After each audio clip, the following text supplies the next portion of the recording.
بسم اللہ الرحمن الرحیم نحمده ونصلی علی رسولہ الکریم وعلی آلہ واصحابہ اجمعین اما بعد۔ پیارے دوستوں، نوجوان ساتھیوں، قابل احترام پردہ نشین خواتین و حضرات، وقت کی تنگی ہونے کی وجہ سے رمضان المبارک میں مختصر بیان ہو پاتے ہیں، تھوڑی تھوڑی چیزوں سے آگاہ کیا جاتا ہے۔ انشاءاللہ کوشش یہ رہے گی کہ رمضان المبارک کے پورے مسائل آپ کے سامنے رکھ دیے جائیں کہ رمضان المبارک کا مہینہ کیا مہینہ ہے اور کیوں آتا ہے۔ اللہ سبحانہ و تعالیٰ نے اس مہینے کو ہمارے دلوں میں کیوں اتارا ہے یا ہمارے پاس کیوں بھیجا ہے۔ رمضان المبارک کا مہینہ وہ مہینہ ہے جس مہینے میں اللہ سبحانہ و تعالیٰ نے قرآن کریم کو نازل فرمایا۔ اسی مہینے کی شب قدر میں قرآن کریم کو نازل فرمانا شروع کیا اور اسی مہینے کی شب قدر ہی میں قرآن کریم کو مکمل فرما دیا۔ خوش نصیب ہے وہ انسان، وہ ایمان والا ساتھی جس کو اللہ سبحانہ و تعالی رمضان المبارک کا مہینہ عطا فرما دے اور اس کی قدر وہ کر لے۔ احادیث صلی اللہ تعالی علیہ وسلم کے مطابق رمضان المبارک کا مہینہ بڑی رحمت اور برکت والا مہینہ ہے، اور اس مہینے کی قدر جو مسلمان نہ کرے وہ بہت بدقسمت، اور بس کیا کہوں، وہ بدقسمت ہی سمجھ لیجئے کہ اس کی قسمت ہی اچھی نہیں کہ رمضان المبارک کا مہینہ پائے اور اس کی قدر نہ کرے۔ رمضان المبارک کے مہینے کی قدر یہ جو مہینہ ہے یہ اللہ سبحانہ و تعالیٰ کی جانب سے ایک سسٹم بنایا ہوا، جو اللہ نے بنایا ہے سسٹم اٹھنے بیٹھنے جاگنے سونے کھانے پینے کا رہنے سہنے کا، وہ اس مہینے میں مقرر ہے۔ یعنی کہ ہمارے 11 مہینے جو گزرتے ہیں وہ ہمارے اپنے سسٹم کے مطابق گزرتے ہیں۔ ہم 2 بجے سوئے، 1 بجے سوئے، 3 بجے سوئے، 4 بجے سوئے، پوری رات نہ سوئے، صبح سوئے، اور کس وقت اٹھ رہے ہیں کس وقت نہیں اٹھ رہے ہیں، وہ تمام چیزیں ہماری اپنے لیے ہیں، ہماری اپنی سوچ ہے، اپنے طریقے ہیں۔ اس میں مذہب اسلام کا کوئی رول نہیں ہے۔ اللہ سبحانہ و تعالی نے باقاعدہ سسٹم بنا کر اپنے بندوں کو دیا ہے کہ 11 مہینے تم نے جو بھی زندگی گزارنی تھی گزار لی، اب ہم نے رمضان المبارک کا جو مہینہ تمہارے پاس بھیجا ہے تمہارے دلوں میں رہتا ہے، اس لیے اپنے دلوں کو صاف ستھرا کر لو کہ یہ مہینہ ہمارا ہے، یعنی اللہ کا مہینہ ہے رمضان المبارک۔ اللہ کی ذات پاک ہے اور اللہ سبحانہ و تعالی اس مہینے میں تمام پاک اعمالوں کو قبول فرماتے ہیں۔ پاک لباس ہو، پاک انداز ہو، پاک معاملے ہو، پاک محفل ہو، پاک سوسائٹی ہو، پاک بات چیت ہو، پاک کاروبار ہو، پاک روزی ہو، پاک انداز ہو، پاک جگہیں ہوں، پاک محفلیں ہوں۔ اور اس مہینے میں اللہ سبحانہ و تعالی نے آپ کو طریقہ بھی بتایا ہے کہ سحری میں کس وقت اٹھنا ہے اور کس وقت کھانے کا وقت ہوتا ہے، کتنا کھانا ہے، کس وقت اٹھنا ہے، پھر کس طرح سے نمازیں ادا کرنی ہے، کتنی نمازیں انسان کو پڑھنی چاہیے، اور سارا دن تقوی کے ساتھ زندگی ہونی چاہیے۔ آنکھوں کا پردہ، کانوں کی حفاظت، زبان کی حفاظت، ہاتھوں کی حفاظت، پیروں کی حفاظت، سر کے بالوں سے لے کر پیروں کے ناخنوں تک ہر اعضاء کی حفاظت۔ اور جو انسان اس حفاظت کو کرے گا انشاءاللہ اس کی تندرستی بھی بنے گی، اس کی دنیا بھی بنے گی، اس کا دین بھی بنے گا، اس کی قبر بھی بنے گی، اس کا حشر بھی بنے گا، اس کے لیے پلسرات کا راستہ آسان بھی ہوگا۔ میں آپ کو وہ چیزیں بتا رہا ہوں، بہت لمبی کہانی نہ گڑھ کر یا بہت جوشیلی تقریر نہ کر کے، بلکہ جو مین چیزیں ہیں۔ دیکھیے تاریخیں ہمارے پاس موجود ہیں، الحمدللہ ہمارے سینوں میں تاریخیں موجود ہیں۔ ہم تاریخ کے حوالے سے بڑے بڑے معاملے آپ کے سامنے رکھ سکتے ہیں بڑی بڑی زندگی آپ کے سامنے رکھ سکتے ہیں، لیکن یہ وقت تاریخیں بیان کرنے کا نہیں ہوتا ہے۔ یہ رمضان المبارک کا جو مہینہ ہے یہ پورے رمضان المبارک کے مسائل کو بیان کرنے کا ہوتا ہے کہ انسان کو زندگی کس طرح گزارنی چاہیے۔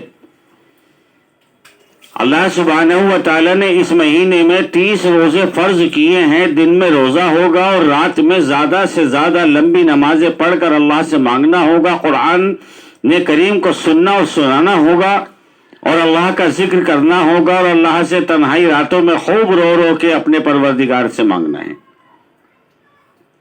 یہی زندگی جینے کا مقصد ہے، اور یہی زندگی کا اصل طریقہ ہے کہ 11 مہینے تک ہم جو زندگی جیتے ہیں وہ ہماری اپنی سوچ ہوتی ہے۔ ہمیں کس وقت مارکیٹ پہنچنا ہے، کیا کرنا ہے، کب سونا ہے، کب جاگنا ہے، کب ٹی وی دیکھنا ہے، کب محفلوں میں بیٹھنا ہے، کب بازاروں کی سیر کرنی ہے۔ لیکن اللہ سبحانہ و تعالیٰ 11 مہینے کے بعد ایک مہینہ یہ عطا فرماتے ہیں رحمت اور برکت والا، اور اس کے لیے یوں فرمایا کہ اس میں تقوی ہے، اس مہینے کے اندر تقوی ہے۔ تقوی کسے کہتے ہیں؟ تقوی کہتے ہیں پرہیزگاری کو۔ قرآن کریم کہتا ہے وَلِبَاسُ التَّقْوَى ذَلِكَ الْخَيْرُ، اللہ کو تقوی والی زندگی بڑی پسند ہے، یعنی کہ اللہ کے ڈسپلنس کو ماننا، اللہ کے حکم کو ماننا، اس کی پیروی کرنا۔ ہمیں بھوک لگی ہے، کھانا بھی ہمارے ساتھ موجود، ہمارے سامنے موجود ہے، سب کچھ موجود ہے، لیکن اللہ کا حکم نہیں ہے اس وقت کھانے کا، ہم نہیں کھائیں گے۔ اس کو تقوی کہتے ہیں۔ اس کو کہتے ہیں اپنے نفس کی قربانی دینا، اپنے نفس کو دبانا، اپنے نفس کو مارنا، صرف اللہ کی رضا کے لیے کہ میرا پروردگار جس نے مجھے پیدا کیا، تمام عالم کو بنایا ہے، اس کا حکم ہے اس وقت نہیں کھانا ہے، وہی رازق ہے، اور جب اس کا حکم ہوگا جب ہم کھائیں گے۔ پیاس لگی ہے، نہیں پینا ہے، پروردگار نے منع فرمایا ہے۔ آرام کا وقت ہے لیکن آرام نہیں کرنا ہے، پروردگار کا حکم ہے اس وقت اٹھو، اللہ کے سامنے حاضر ہو جاؤ۔ ہمارا نفس، ہمارا جسم، ہماری تھکان کہتی ہے کہ ہم چند رکعت نماز کی پڑھیں گے، لیکن نہیں، اللہ سبحانہ و تعالیٰ کا ارشاد ہے، آپ کا حکم ہے کہ تم اتنی نماز ادا کرو، اس طرح قرآن کو سنو، اس طرح قرآن کو سناؤ، کیونکہ اس مہینے کے اندر قرآن نازل کیا گیا تھا۔ یہ مہینہ بڑی برکت اور رحمت والا ہے، مغفرت والا ہے۔ اور سب سے اہم بات جو مجھے یاد آ گئی، میں آپ کو سمجھا دیتا ہوں کہ اختلاف بڑی خطرناک چیز ہے۔ اختلاف کی نحوست بہت خطرناک ہوتی ہے۔ جب دو بھائیوں میں آپس میں اختلاف ہوتا ہے، جو ایمان والوں میں آپس میں جب اختلاف ہوتا ہے، اس کی نحوست زبردست ہوتی ہے، تندرستی کو کھا جاتی ہے، رزق کو کھا جاتی ہے، خوشحالی کو کھا جاتی ہے، اور وہ اختلاف یہاں تک کہ اللہ کے فیصلوں کو بدل دیتا ہے۔ عمل کرنے والے انسان کو اچھے عمل سے ہٹا دیتا ہے اختلاف، صحیح چلنے والے کو صحیح راستے سے بھٹکا دیتا ہے اختلاف۔ اور یہی وجہ ہے کہ دو لوگوں میں اختلاف ہوا تھا کہ شب قدر غائب ہو گئی۔ آج ہم رمضان کے آخری عشرے میں 5 رات اس کو تلاش کرتے ہیں، اللہ کا حکم، اللہ کے نبی کا حکم ہے ان 5 راتوں میں تلاش کر لو۔ اللہ علیم الغیب، اللہ جانتے ہیں 365 دنوں میں کس وقت کون سی رات ہے شب قدر کی، جس میں اللہ کے ہزارہ انعامات اللہ کے بندوں کو حاصل ہوتے ہیں، اور اللہ تعالیٰ ان راتوں میں اللہ اپنے بندوں کے بے شمار گناہوں کو معاف فرما کر ان کو جہنم سے رہائی عطا فرما دیتے ہیں اور جنت کا حقدار بنا دیتے ہیں۔ جنتی لسٹ میں ان کا نام آ جاتا ہے، جنت والوں کی لسٹ میں۔ لیکن دو لوگوں کے اختلاف کی نحوست سے وہ رات غائب ہو گئی، وہ رات چلی گئی۔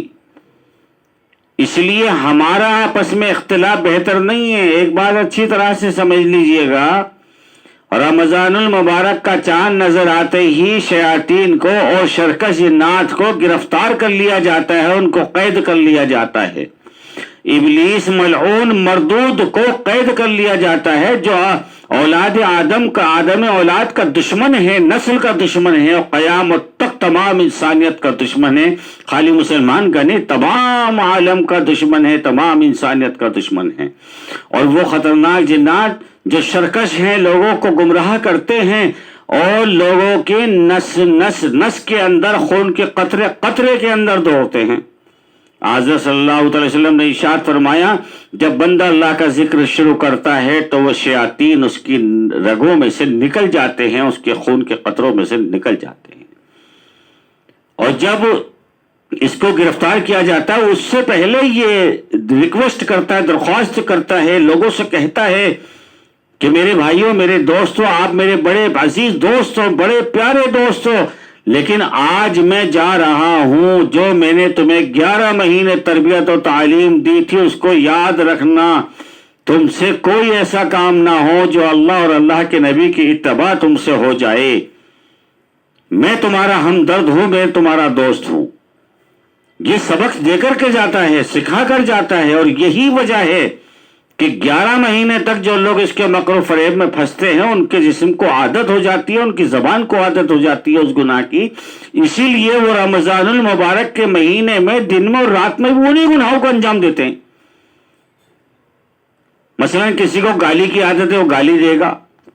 مسجد اللہ کا گھر ہے، جنت کے باغوں میں سے ایک باغ ہے، پاکیزہ فرشتوں کا ماحول ہے، اللہ کا مبارک گھر ہے، لیکن گالی دینے والے وہاں بھی باز نہیں آتے، ان کو کوئی مزاج خلاف ان کے سامنے بات ہو جائے تو وہ وہاں پر بھی گالیاں دے دیں گے،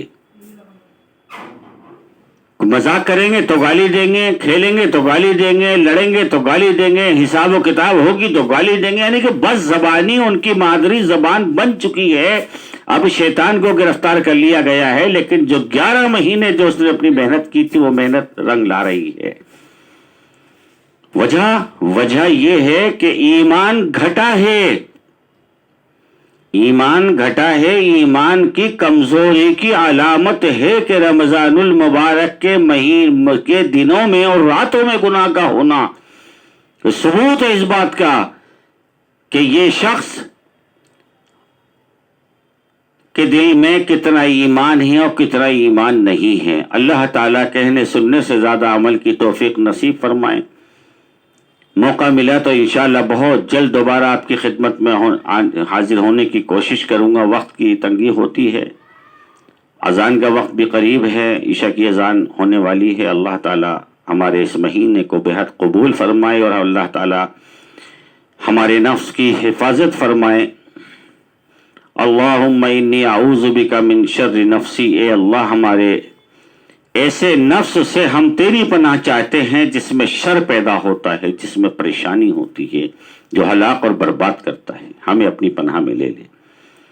آپ سبھی حضرات سے معتزبانہ درخواست سے میرے چینل کو زیادہ سے زیادہ سبسکرائب کر کے اسے آگے شیئر ضرور کریں، کیونکہ پوری دنیا میں اگر ایک شخص نے بھی ہماری محنت اور مشقت کے ذریعے اللہ نے کسی کو ہدایت دے دی، کوئی عمل پر آ گیا، تو انشاءاللہ میرا اور آپ کا کام بن جائے گا۔